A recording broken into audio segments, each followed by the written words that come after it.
Hey, you're watching Roll for Crit at PAX Unplugged 2018. Right now, I'm in the yellow booth with Anna, and you guys have so many cool games coming out. Why don't we start off with 8-Bit Box, which is based on video games, but it's in cardboard form. So how does that work exactly? All right, so 8-Bit Box is our game board console. It has components like controllers, dice, and cubes that you get to use all with the different games that we have. We have 3 games, which we call our cartridges, game cartridges. And there's Pixoid, Outspeed, and Stadium. You played some of them, correct? That's correct, yeah. We had a lot of fun actually trying them out at Gen Con this year. Yeah, so Pixoid is basically you against the rest of the people playing with you. And what you do is that there is a programming phase, and you get to secretly choose where you want to go, if you want to go right, left, and how many spaces, as well as your other team that's trying to get you. You try to run away throughout the maze, and when you get caught is when your turn ends. Whoever grabs all the cubes at the end, well, not all the cubes, but the most cubes, ends up winning the game. Okay, important distinction. Yes. And then outrun, sorry. Outspeed. Outspeed. It's okay, we'll get through it together. How does that one go? So Outspeed is a racing game. It also has that programming component to it, which makes it very 8-Bit Box-like, very console-like. You get to also choose what way you want to go. So do you want to press the triangle or the green B or the red button? And it has different rules to it.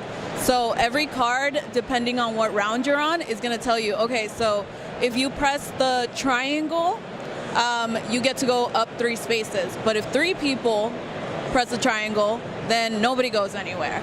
So it's a lot of strategy, but not really. It's bluffing too, if you want to talk to your teammates and tell them that you're going one way. And right. That's how you get up the board. Yeah, that one was fun for people who like racing games like Mario Kart. Yeah. But with, like you said, with that bluffing aspect where you kind of have to decide, are you going to go for it or hold back just in case and play it safe or take the risk? Could be a little challenging. But then the part about it is that if the other players end up on the second board or out of the second board, then you stay behind. Right. So you got that as well. And then one more game is in that base box, Stadium. Yeah, Stadium got that one right. is Olympics inspired.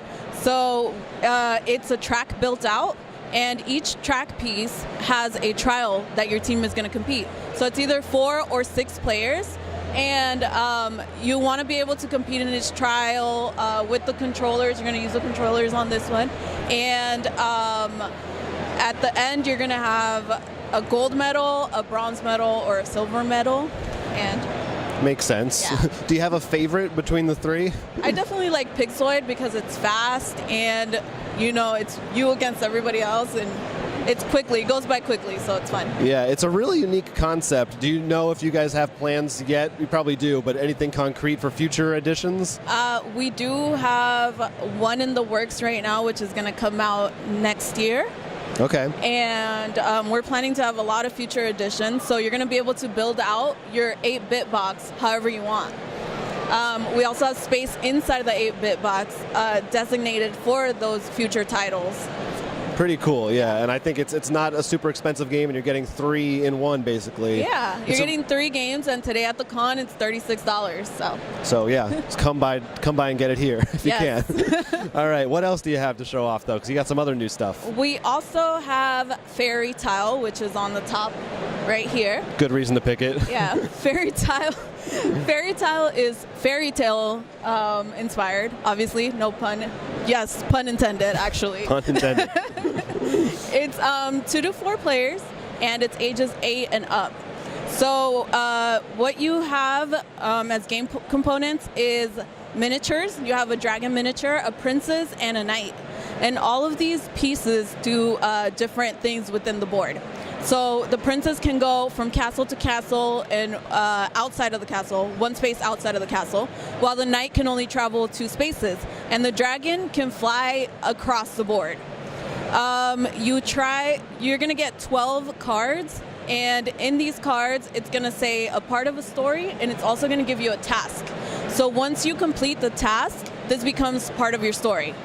At the end of the game, whoever completes all of their tasks has a storybook, while everybody else has a never-ending story.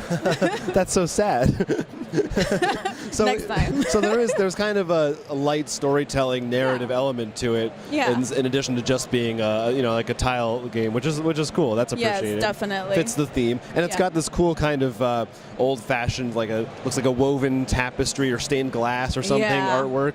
That's pretty neat. Yeah. And then finally, there's Vikings. Yes. And it's Raids. In Raids, how does it work? Okay, so Raids is a Vikings-inspired game right here. It's 2 to 4 players, 10 plus, and it's about 40 minutes in gameplay. So it's not that easy, but it's also not super dense, where you're going to be there for hours trying to figure it out. Mm-hmm. It's basically you're a Viking, and you're trying to build the best longship while you sail across the North Sea.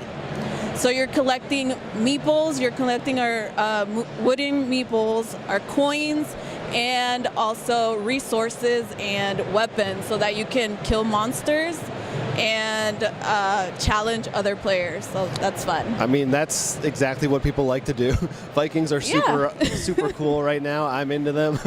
I like all of them. You guys have a wide variety of themes across all these games, which is always fun to see.